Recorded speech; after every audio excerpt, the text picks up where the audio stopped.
All right, in this video we're going to take out the beehive, which is a lair in the northern forests.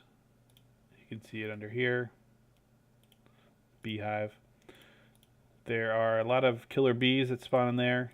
It's not really necessary for anything, but it's a decent jump of experience, and I'll show you this room.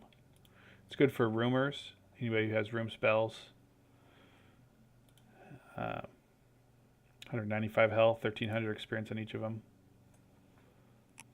So we'll see this room take out. The poison is the worst part of this. So let's see, how do we get in here? If we climb tree,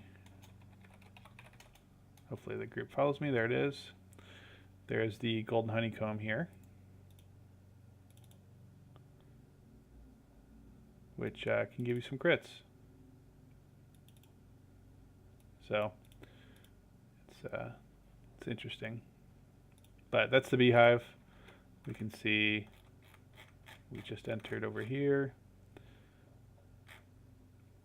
and there's really only one of them.